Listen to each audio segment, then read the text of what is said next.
Hey everyone, thanks for joining me for this story. It's one that's really close to my heart, and I'm so excited to share it with you. Before we dive in, I'd love to know where you're watching from today. Drop a comment below and let me know what city or country you're in. Okay, let's get started. The city spread below Alexander Sterling's 40th floor office like a circuit board of cold, indifferent light. From this vantage point, in the sterile quiet of his corner office, the world was an abstraction, a system of inputs and outputs he could manage and master. The immense pane of glass stretching from floor to ceiling was less a window than a barrier, preserving the sterile perfection of his environment against the chaotic, messy pulse of the metropolis below. Gleaming chrome, black marble, and the scent of expensive, ozone-purified air were the elements of his kingdom. At 38, Alexander was the CEO and architect of Sterling Industries, a global titan of logistics and technology. He had built an empire on the principles of ruthless efficiency and foresight, yet his own future felt like an empty, echoing hallway. Grief had been the architect of this life. 8 years ago, his wife, Elena, had been the sun in his universe. Her warmth, her laughter, her chaotic, paint-splattered creativity had been the perfect, maddening counterpoint to his rigid ambition. Then she was gone. A car accident on a rain-slicked highway, the police report had said. A single vehicle, a tragic loss of control. He had received the news like a fatal diagnosis, a sickness that had hollowed him out and replaced his heart with a clockwork mechanism that only knew how to work, to acquire, to build. He had entombed her memory in a silent, sacred vault within himself, a place he never visited, but whose profound weight he felt with every breath. His intercom chirped, a soft, respectful tone that sliced through the silence. "Mr. Sterling," his executive assistant, Miss Albright, said, her voice as crisp and starched as her collar, "your 2 o'clock is here. The candidate for the junior archivist position." Alexander frowned, his gaze still fixed on the distant, glittering towers. "I'm not taking that interview, Ms. Albright. I told you to have HR handle the final selection." "Yes, sir, but you specifically requested to see this candidate after reviewing the unconventional application." The memory flickered. A week ago, buried in a stack of digitally submitted resumes, had been a scanned handwritten one. The penmanship was large and looping, the kind you saw on elementary school blackboards. Under experience, it had simply said, "Good at remembering things and keeps my room very tidy." Under references, there was only one name, Elena. He had assumed it was a prank, a bizarre piece of digital detritus that had somehow slipped through the corporate filters, yet the name, that single name, had been a key turning in a lock. He thought long rusted shut. Against all logic, he'd told Ms. Albright to schedule the interview. A flicker of morbid curiosity in his otherwise predictable existence. "Fine," he sighed, turning away from the window. He straightened his tie, the motion automatic, a piece of armor being settled into place. "Send them in."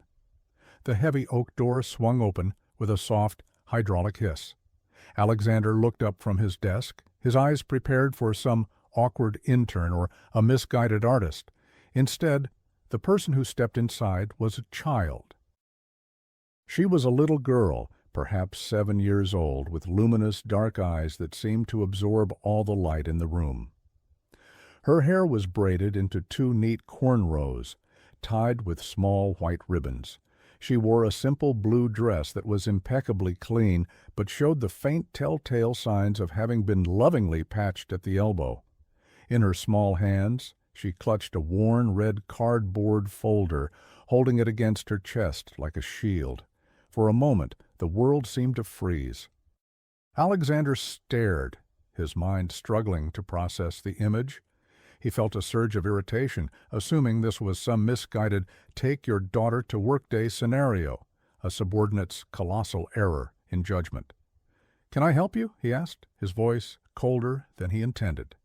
The little girl took a steadying breath, her small shoulders squaring with a solemnity that was startling in one so young. She walked forward, her worn sneakers making no sound on the plush silver carpet, and stopped before his colossal marble desk. She had to crane her neck to look up at him. "I'm here for the job interview," she said, her voice quiet but clear without a trace of a child's lisp. "For the archivist position." Alexander's irritation gave way to sheer bafflement. "This is a joke. Who put you up to this? Where are your parents?" The girl's expression didn't waver. She seemed to possess an unnerving preternatural composure. "My Aunt Maria is downstairs. And this isn't a joke, sir?" She slid the red folder onto the vast expanse of his desk. "This is my application." He didn't touch it. "Listen, kid. This is a multinational corporation, not a playground. You need to leave." The girl's chin trembled just for a second, the first crack in her stoic facade, but her eyes remained fixed on his. "My mom said, she said that if we were ever in real trouble, I should find Mr. Alexander Sterling. She said you build big things, and you fix broken things, and she said you always keep your promises." She swallowed hard. "Her name is Elena." The name landed in the silent room with the force of a physical blow. Elena. Not a reference on a page, but a name spoken aloud by a child who stood in his office, claiming a connection that was impossible. The air left his lungs. The sterile quiet of the room became a roaring vacuum. He leaned forward, his carefully constructed composure beginning to crumble. For the first time, he wasn't just seeing a lost child, he was looking at her. And what he saw stopped his heart. It was in the shape of her eyes, a unique almond contour that was so achingly familiar. It was in the determined set of her small jaw, the way her brow furrowed slightly when she was concentrating. It was a ghost, an echo, a living, breathing specter of the woman he had loved and buried in his heart 8 years ago. The world tilted on its axis. The cold, indifferent city outside his window suddenly felt intimately, terrifyingly close. The mystery wasn't in the bizarre application anymore.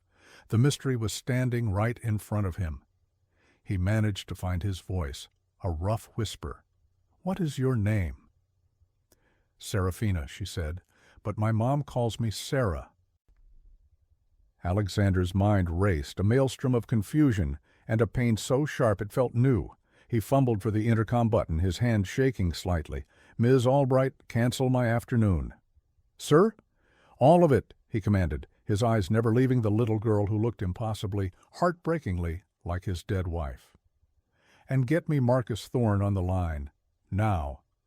He dismissed Serafina with a gentleness that felt foreign in his own body. He tried to press a $100 bill into her hand for a taxi, a clumsy, inadequate gesture of he wasn't sure what.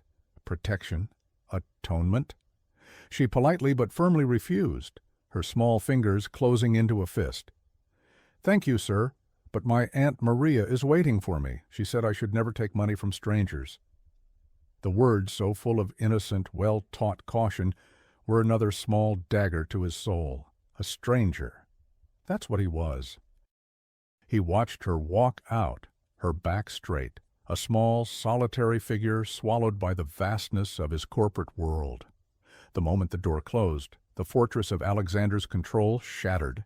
He sank into his leather chair, the smooth, cold material offering no comfort. Elena. For 8 years he had curated his memories of her, polishing them down to a collection of safe, beautiful images. Her smile in the morning light, the scent of turpentine and linseed oil that always clung to her clothes, the sound of her laughter as they walked through Central Park in the autumn. He had intentionally forgotten the other parts, the difficult parts, the arguments about his work, about the chasm between her bohemian, artistic world and his sterile corporate one. He was a man of logic, of straight lines and predictable outcomes. She was a woman of passion, of chaotic canvases and gut feelings. Their love had been a brilliant, beautiful collision, but a collision nonetheless. He remembered their last fight. It had been brutal, a storm of words that had left them both wrecked. He'd accused her of not understanding the pressure he was under, of not appreciating the world he was trying to build for them. She'd accused him of losing his soul, of becoming one of the empty suits she'd always pitied. She had packed a bag, tears streaming down her face. "I can't breathe here anymore, Alex," she had wept. "I need to go, just for a little while, to think." He'd let her go, his pride a suit of armor too thick to see the devastation he was causing. He expected her to be back in a week. A month later, his private investigator, the same Marcus Thorne he had just summoned, had delivered the news. Elena's car had been found at the bottom of a ravine off a coastal highway in California. The police report was conclusive. He had identified her from a photograph. The world had ended, and he had rebuilt a new one from its ashes, an empire of glass and steel and silence.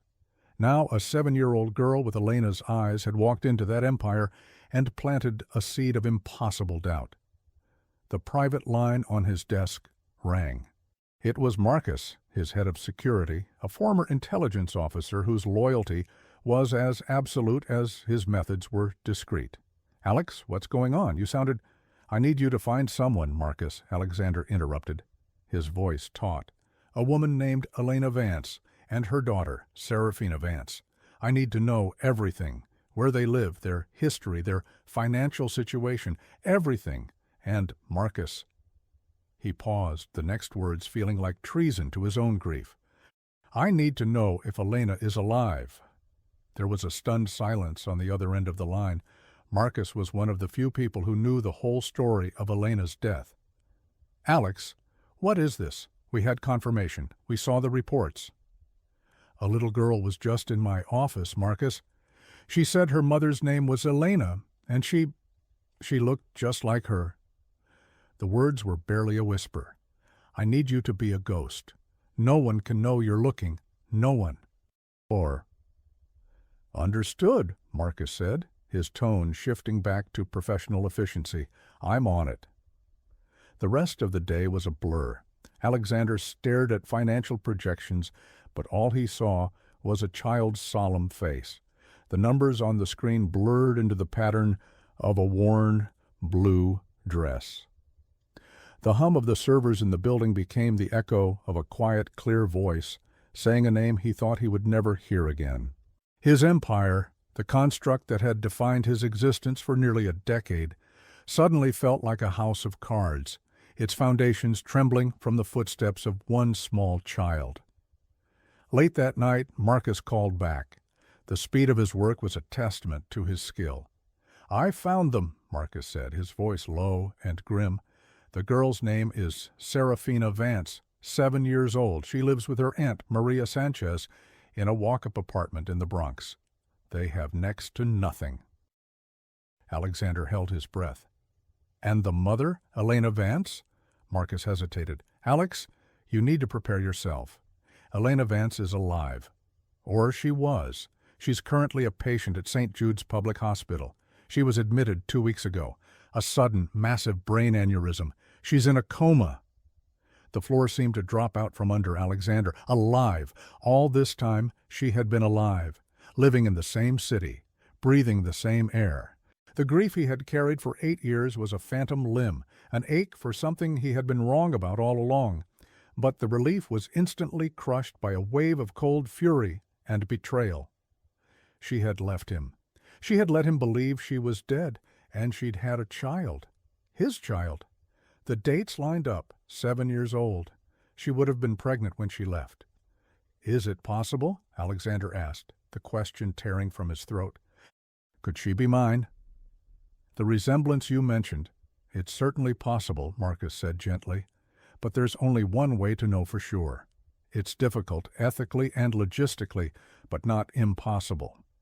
"Do it!" Alexander commanded, his voice raw. "I don't care what it takes. Get a sample. A cup she drank from, a hairbrush, anything. I need to know, Marcus. I need a definitive answer." "I'll handle it," Marcus promised. "But Alex, what are you going to do if the answer is yes?"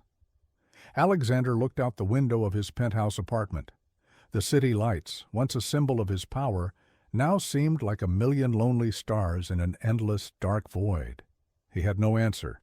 The only thing he knew for certain was that the sterile, predictable world he had built for himself was gone forever. The days that followed were a unique form of torture for a man accustomed to control. The world continued to spin, mergers were negotiated, stocks rose and fell, his employees continued to treat him with the deferential awe he commanded. But inside, Alexander was adrift on a stormy sea of hypotheticals. Every tick of the clock was a countdown to a revelation that would either confirm his deepest, most secret hope or shatter it completely. He found himself unable to focus, his mind replaying the image of Serafina's face, searching it for more traces of Elena, for traces of himself. He'd had Marcus retrieve the old case file on Elena's death. Staring at the grainy photograph of the mangled car, he felt a chill.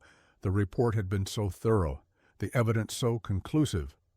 Had Marcus been wrong, or had he been deceived?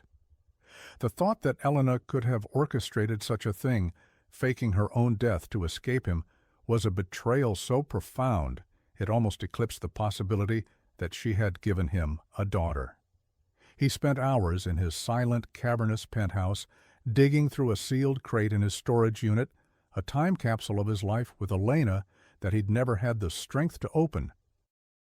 He pried it open with a crowbar, the screech of metal echoing in the stillness. Inside, the scent of her. Faint traces of her lavender perfume on a scarf, the earthy smell of clay on a set of pottery tools, rose up like a ghost. He found photographs. Him and Elena on a beach, his arm around her, both of them squinting in the sun, genuinely happy. Another of her in her chaotic studio, a smudge of blue paint on her nose, her eyes alight with passion. In almost every picture she was wearing it, a simple silver locket he had given her on their first anniversary. It was shaped like a bird in flight. He had told her it was a symbol of her free spirit. He wondered if she still had it. Finally, the call came. It was Marcus. "I'm sending a courier to your office," he said, his voice flat, betraying no emotion. "The envelope is sealed. The results are inside." Alexander stood by his window for a full hour after the courier had dropped off the plain manila envelope. It lay on his desk like a verdict. His entire life, his past and his future, was contained within that single, thin packet. With a hand that was not quite steady, he tore it open. His eyes scanned the technical jargon, the genetic markers, the columns of data, until they landed on the final stark conclusion at the bottom of the page. Probability of paternity, 99.9%. The words blurred. The marble under his feet seemed to sway. It was true, all of it. He was a father. He had a daughter. A living, breathing piece of Elena was in the world, and he had known nothing about it. The carefully constructed dam of his composure broke, and a tidal wave of emotions crashed over him. Not just joy, but 8 years of misplaced grief, of searing anger at her deception, of profound, aching regret for their last fight. Why hadn't she told him? Why had she run? Why had she let him believe she was gone? The questions were a torment, and the one person who could answer them was lying silent in a hospital bed, miles away, lost in a dream from which she might never wake. His world, once so solid and defined, had fractured into a million pieces. He looked at the report again, at the scientific certainty of it all.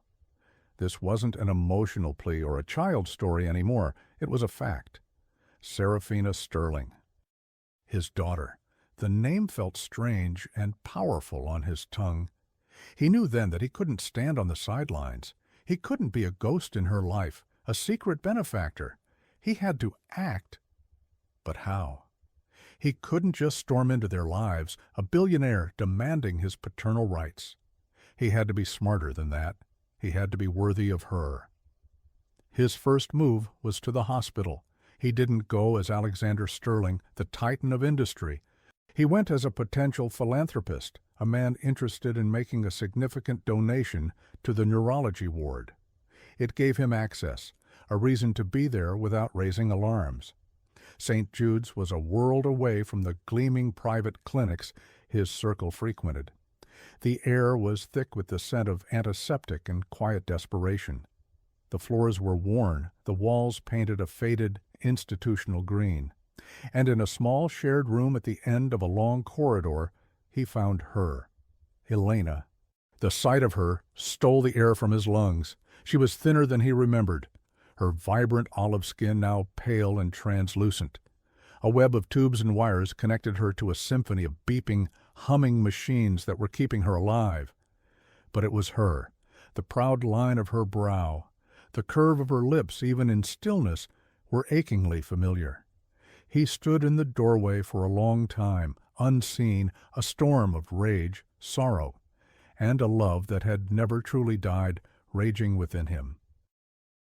He was furious with her for her lies, for the years she had stolen from him, from them. But looking at her fragile form, all he truly felt was a desperate primal need to protect her, to fix this. A woman sat in the chair beside the bed, holding Elena's hand, her head bowed. She looked up as he approached, her eyes tired but sharp, filled with a fierce, protective intelligence. She was older than Elena, with the same strong features, but etched with worry. This had to be Maria, Sarah's aunt. "Can I help you?" she asked, her tone wary. "I'm here with the hospital administration," Alexander lied smoothly, relying on the aura of authority that was his second skin. "We're reviewing the facilities. I'm so sorry for what your family is going through." Maria's gaze was searching. She clearly recognized him from the news, and her suspicion deepened. "What does a man like you want in a place like this?" "I believe in giving back," he said, the corporate platitude sounding hollow even to his own ears. He turned his attention to the doctor who entered the room, asking a series of sharp, informed questions about Elena's condition. The prognosis was grim.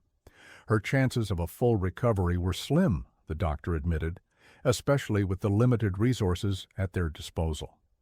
That was all he needed to hear. Within the hour, using an anonymous charitable foundation as a cutout, he had arranged for Elena to be transferred by private ambulance to the most advanced neurological institute in the country. He covered every expense, from the transport to the treatment, an open-ended commitment that ran into the millions. Maria was stunned into silence when a team from the prestigious clinic arrived. She didn't know who the anonymous benefactor was, but for the sake of her sister, she accepted the miracle. Now came the hardest part, approaching Maria and Serafina. He couldn't show up in a chauffeured limousine with a team of lawyers. He went alone. In an unmarked sedan, he drove himself to their address in the Bronx. He found the building, a pre-war tenement with a fire escape zigzagging down its brick facade. He climbed 4 flights of stairs that smelled of dust and boiled cabbage. The contrast with his own life was a physical shock. The air in his penthouse was filtered. Here, it was thick with the scent of 100 lives lived in close quarters. He knocked on the door of apartment 4B. Maria answered, her face a mask of exhaustion and suspicion.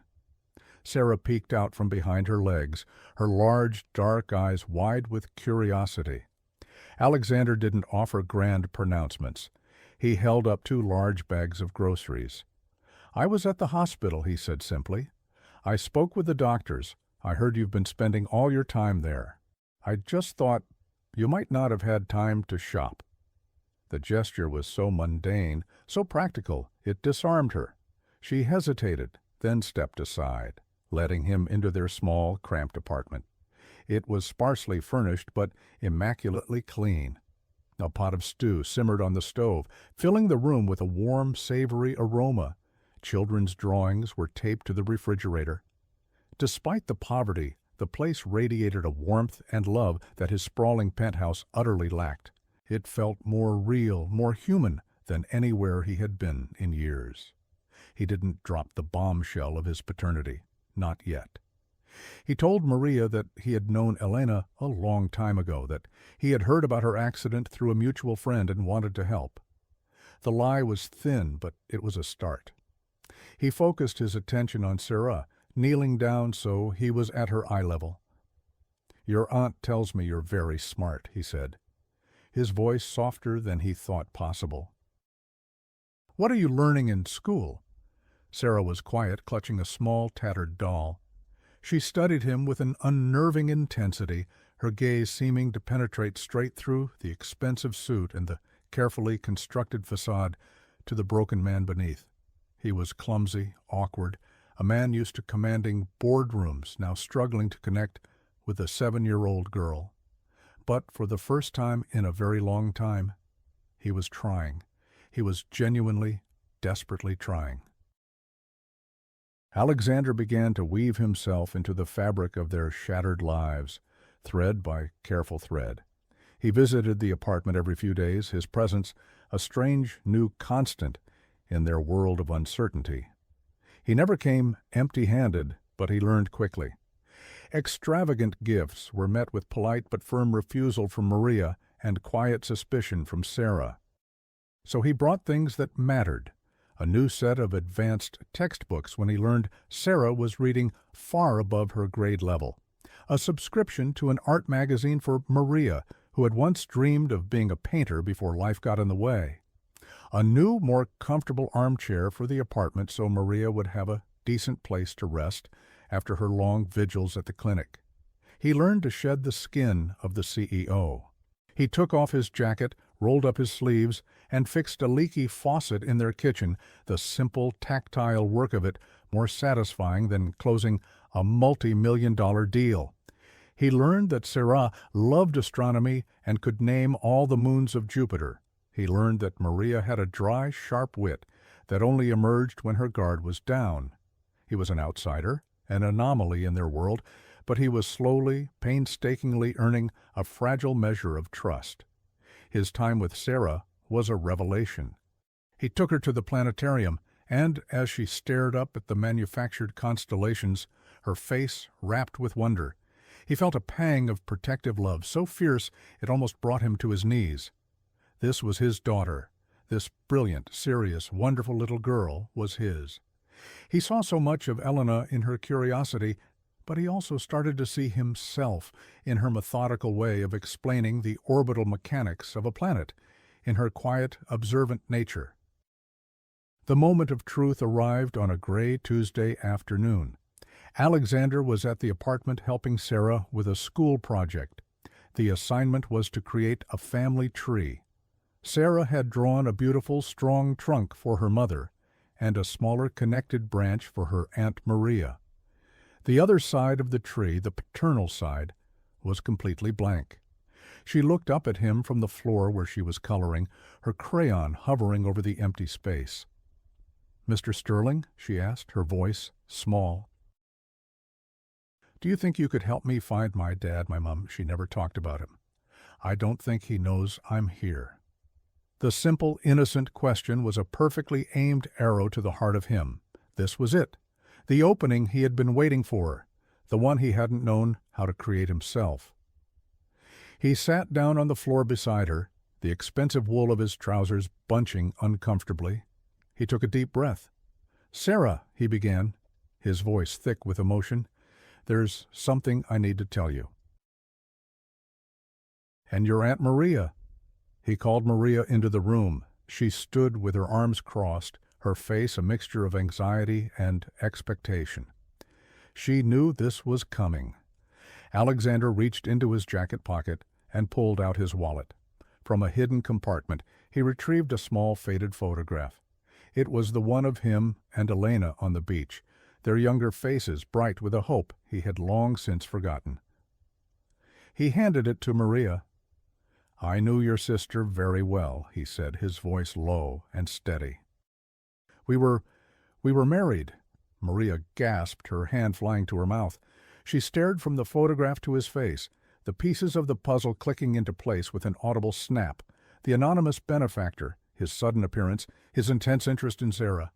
It all made sense now. "In the picture," Alexander pointed with a trembling finger. "Do you see the locket she's wearing?" Maria nodded, her eyes wide. "The silver bird. She never took it off. It was the only thing the paramedics found on her when she was admitted. It's in her belongings at the clinic." This was the proof, the tangible link that transcended DNA reports and legal documents. It was a symbol of their shared past. He turned his gaze back to Sarah, who had been watching the exchange with wide, silent eyes. He knew his next words would change her life forever.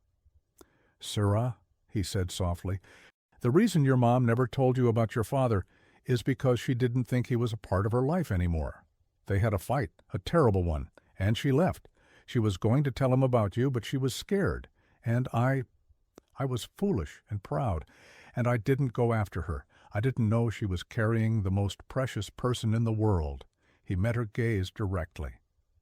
"I am your father, Serafina." The room was utterly silent, save for the ticking of a clock on the wall. Sarah didn't cry or run away. She just stared at him, her 7-year-old mind processing a truth of seismic proportions. Maria was weeping silently, tears of shock and sorrow and a strange, dawning relief. Finally, Sarah spoke. She didn't ask about his money or his mansion. She didn't ask for promises of a new life. She asked the one question that mattered more than anything else in the world. "Did you love my mommy?" The question, so pure and essential, broke through the last of his defenses. Tears welled in Alexander's eyes, hot and unfamiliar. He had not cried when he heard Elena was dead. He had not cried when he built his empire, but he cried now, in a cramped Bronx apartment, in front of the daughter he never knew he had. "Yes," he choked out, the word a raw, ragged thing torn from the depths of his soul, "more than anything in this world." A long moment passed. Then Sarah did something that felt like the sun breaking through the clouds. A small, shy smile touched her lips. She reached out her small hand and placed it on his. The connection was made. It was fragile, tentative, but it was real. He looked at the unfinished family tree on the floor, at the strong branch for Elena, and the blank space beside it. He vowed he would spend the rest of his life earning his place on that tree. The transition was a delicate dance. Alexander didn't want to rip Sarah from the only life she'd ever known, so he moved slowly. He leased a large, comfortable apartment in a better neighborhood, much closer to the clinic, for Maria and Sarah. It was a world away from their old tenement, with sunlight streaming through big windows and a small park across the street. Maria, finally accepting his role and seeing the genuine love he had for Sarah, agreed for the child's sake. Alexander began to rearrange his universe around his daughter. He started leaving the office at 5 o'clock, an act so unprecedented it sent ripples of shock through his company. He traded board meetings for parent-teacher conferences. He learned how to make pancakes, lumpy and often slightly burnt, but Sarah ate them with a solemn satisfaction that felt more rewarding than any 5-star meal. His penthouse, once a monument to sterile solitude, began to show signs of life. A bright pink backpack left by the door, a half-finished puzzle on the low-glass coffee table, a child's colorful drawing of a man, a girl, and a sleeping woman held to the stainless steel refrigerator by a cartoon magnet. He was becoming a father, but the world Alexander inhabited was not a forgiving one. It was a world of sharp edges, of calculated relationships and silent power plays. And in that world, a secret daughter was not a blessing. She was a complication, a potential liability. The embodiment of that world was Victoria Davenport. Victoria was the daughter of a rival industrialist, and for the past 2 years, she and Alexander had been circling each other in a slow, contractual courtship that was destined to end in a merger of fortunes and families. She was beautiful, intelligent, and as ruthlessly ambitious as he had once been. Their engagement was unspoken but understood by everyone in their circle. She was the perfect corporate wife. She was everything Elena had not been.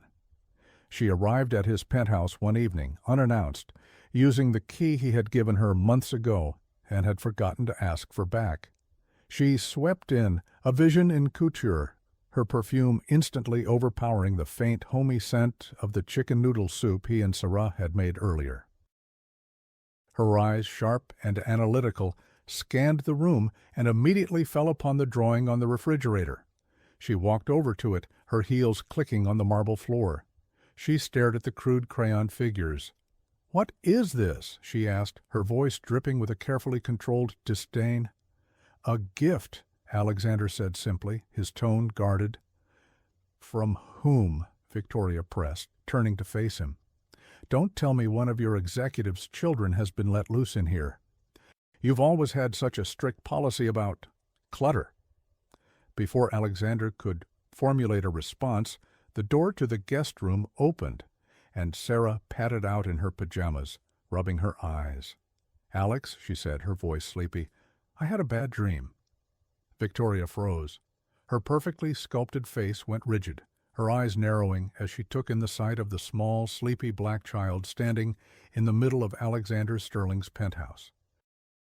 Her mind, a calculator of social and financial implications, went into overdrive. She looked from Sarah's face to Alexander's, and though the resemblance was subtle, it was there. A spark of understanding and fury ignited in her cold eyes. "Alexander," she said, her voice a low, dangerous hiss, "what is the meaning of this?" He didn't hesitate. He crossed the room, knelt down, and scooped Sarah into his arms. "Sarah, this is Victoria," he said calmly. "Victoria, this is Serafina, my daughter." The word daughter hung in the air like a declaration of war. Victoria's face was a mask of disbelief and rage. She saw her future, the society wedding, the joining of two dynasties, the power threatened by this child from nowhere. Sarah was not a little girl to her. She was an obstacle, a secret brought to light that had the power to undo everything she had worked for. "I see," Victoria said, her voice glacial. She gave Alexander a look of pure, venomous promise. "We will talk about this later." She turned and swept out of the apartment, the slam of the door echoing like a gunshot in the silent room. Holding Sarah, feeling her small arms wrap around his neck, Alexander knew his old life and his new one were on a collision course, and Victoria had just declared herself the enemy. Victoria moved with the swift, calculated precision of a predator. She didn't waste time on emotional confrontations. She went straight for the jugular. She hired the most ruthless private investigator money could buy, a man who specialized in digging up the kind of dirt that could ruin empires. Within a week, she had the entire story: the Bronx apartment, Maria's financial struggles, Elena's coma. It was a narrative that, in the wrong hands, could be twisted into something ugly and transactional. And Victoria's hands were exactly that. The attack came on two fronts, a coordinated assault designed to cripple Alexander both publicly and privately. First, she leaked the story to a notorious tabloid journalist, a man known for his poison pen. The headline screamed from the front page of the gossip sites, printed in lurid, bold letters, "Billionaire CEO's secret child surfaces as mother lies in coma. A desperate family's shocking cash grab?" The article was a masterpiece of insinuation and cruelty. It painted Maria as a conniving opportunist using her sister's tragedy and a child to extort a fortune from a benevolent but naive billionaire. It questioned the timing, the secrecy, everything. It turned their private pain into a sordid public spectacle. As the digital ink was drying on that story, the second attack landed. Using her family's formidable legal team, Victoria filed an anonymous, concerned citizen report with the city's Child Protective Services. The complaint was filled with carefully chosen, alarming language claiming that Serafina Vance had been removed from her stable home and placed in the care of a man of unvetted character, a man whose paternity was unproven and whose motives were suspect. It raised questions about his fitness as a guardian, casting him as a potential danger. The news of both assaults reached Alexander on the same afternoon. He was in his office looking over the final papers for the Nakatomi merger, the biggest and most complex deal of his career. It was a legacy-defining partnership with a deeply conservative, family values-oriented Japanese conglomerate. The deal was set to be signed in less than 48 hours. His phone began to ring, a frantic chorus of calls from his PR chief, his legal counsel, the chairman of his board. The story was exploding online. The term cash grab was trending. Simultaneously, a stone-faced social worker arrived at his new apartment to interview a terrified Maria. As Alexander stood by his window, a sudden, violent storm broke over the city. Rain lashed against the glass, and the sky turned a bruised, angry purple. The weather was a perfect mirror for the chaos that had just been unleashed on his life. This wasn't just about bad press. This was a direct threat to his right to be a father to Sarah. Victoria wasn't just trying to wound him, she was trying to take his daughter away. Then his private line rang. It was Victoria. "Alexander, darling," she cooed, her voice a poisonous syrup. "What a terrible, terrible mess. I just saw the news. Those awful people taking advantage of you." He said nothing, his knuckles white as he gripped the phone. "Listen to me," she continued, her tone shifting to one of mock conspiracy. "There's a way out of this. A way to save the Nakatomi deal, to save your reputation. I can help you. My father has connections everywhere. We can release a statement, something about you being the victim of a cruel deception. We'll say you're demanding a court-ordered paternity test, that you're committed to supporting the child financially, if she is proven to be yours, but from a distance. You present a united front with me, we announce our engagement, and the Japanese will see stability, family. This all goes away." The offer was laid bare. His old life, his empire, his future with Victoria, all of it could be saved. The price was Serafina. He had to discredit her family, question her existence, and push her back into the shadows. He looked at his desk. On one side lay the Nakatomi merger agreement, a document worth billions of dollars, the culmination of a decade of relentless ambition. On the other side lay a small, slightly crumpled piece of paper. It was the drawing from his refrigerator, the one of him and Sarah, and a sleeping Elena. He had brought it to the office, a small, secret anchor in his storm-tossed world. He looked at the crayon figure of himself, holding the little girl's hand. He remembered Sarah's question, the one that had unlocked his heart. "Did you love my mommy?" He remembered the feel of her small hand in his, the weight of her trust. He knew what Elena would have done. He knew what the old Alexander would have done. And in that moment of terrible clarity, he knew what he had to do. "Thank you for the offer, Victoria," he said, his voice eerily calm. "You've made everything perfectly clear." He hung up the phone. He called his head of PR. "Janet," he said, his voice ringing with an authority she hadn't heard in weeks, "call a press conference for tomorrow morning, every network, every paper. I have a statement to make." The press conference was a media circus. 100 cameras flashed like a swarm of angry fireflies. The room buzzed with the energy of sharks smelling blood in the water.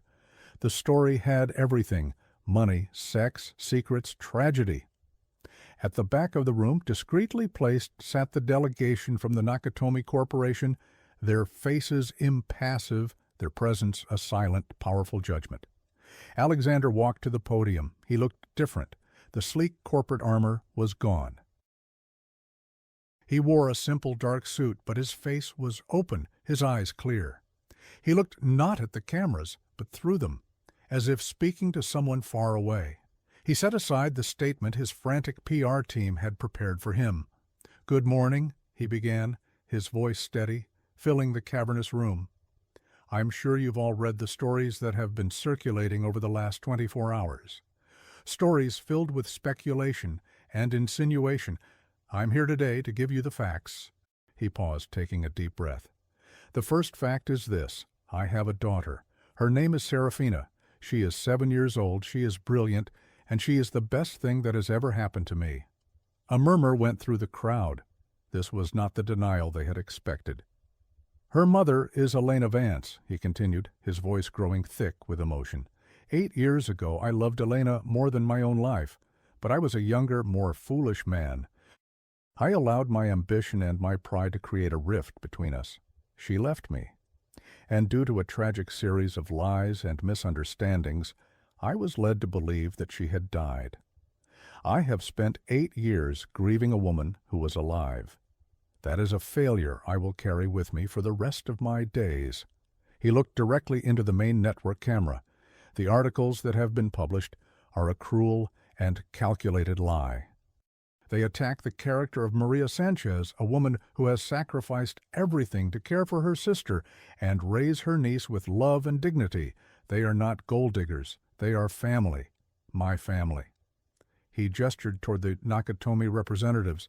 "I know that this news complicates a very important business deal for my company. I know that my partners value stability and tradition.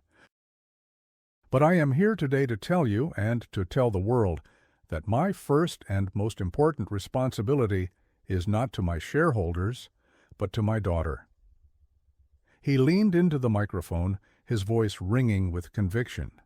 "Any deal, any company, any fortune that requires me to deny my own child is a price I am not willing to pay. My daughter is not a liability. She is my legacy. If that is unacceptable to our potential partners, then I must respectfully withdraw from the Nakatomi merger, effective immediately." Gasps rippled through the room. The stock market would be in freefall within minutes. He had just detonated a multi-billion-dollar bomb in the middle of his own empire, but he wasn't finished. "One final thing," he said, his voice turning to ice. "These malicious stories and the fraudulent complaint filed with child services did not appear out of thin air. They were the work of a person who saw my daughter not as a child, but as an obstacle, a person who sought to manipulate me and destroy an innocent family for their own financial and social gain." On the large screen behind him, an image appeared. It was a security transcript of a phone call provided by Marcus's team. The voice was unmistakably Victoria's, caught on a recording instructing her PI to dig up anything you can to make the aunt look like a grifter. "Victoria Davenport," Alexander said, his voice a hammer blow, "has shown her true character. All personal and professional ties between myself, my company, and the Davenport family are hereby severed." He stepped back from the podium, his statement complete. He had burned his old world to the ground. In the ensuing chaos of shouting reporters, he turned and walked off the stage, not looking back. He felt no regret. He felt no fear. For the first time in 8 years, Alexander Sterling felt completely and utterly free. 1 year later, the sunlight streamed into the solarium of the Neurological Institute, bathing the room in a warm, hopeful glow. The air smelled of flowers and clean linens. In a specialized wheelchair, a woman sat looking out at the lush gardens. Her movements were slow, her speech still halting, but her eyes, those same luminous almond-shaped eyes, were clear and present. Elena was awake. Her recovery had been a long and arduous miracle. For months after the press conference, Alexander had divided his time between his company and her bedside, reading to her, talking to her, telling her everything. He told her about Serafina, about his regret, about the man he was trying to become. And one day, her fingers had twitched. A week later, her eyelids had fluttered. The doctors called it a 1 in a million chance. Alexander called it the power of family. He sat beside her now, holding her hand. Across the room, Maria was teaching Sarah how to play chess. The sound of their easy, happy laughter was the new soundtrack of his life. The world had been surprised by what happened next. The Nakatomi Corporation, after a week of deliberation, had come back to the table. Their chairman, a stern, elderly man, had requested a personal meeting. "A man who puts his child before his fortune," he had said to Alexander through a translator, "is a man of honor. That is the kind of man we wish to do business with." The deal was signed on Alexander's terms. His integrity had turned out to be his greatest asset. But the empire was no longer the center of his universe. It was simply the engine that allowed him to provide for the people who mattered. Elena turned her head slowly, her gaze finding his. She offered him a small, fragile smile. There were still so many things to work through, years of pain and misunderstanding to heal. But there was forgiveness in her eyes, and there was love. Later that afternoon, the four of them were having a picnic in the gardens. It was a simple affair: sandwiches, lemonade, a blanket spread on the grass. Maria was sketching in a notepad, her artistic spark rekindled. Alexander was pushing Sarah on a swing, her laughter soaring up into the clear blue sky. He looked over at Elena, who was watching them, her face filled with a peace that had been absent for nearly a decade. He was no longer the lonely king in a glass tower, gazing down at an abstract world. He was here, on the ground, his hands on the chains of a swing set, his world condensed to this perfect sun-drenched patch of grass. He had lost an empire of solitude and gained a universe of love. His gaze met Elena's, and in that silent, shared look a promise was made, not of a perfect future, but of a real one. Together, he was finally, truly home.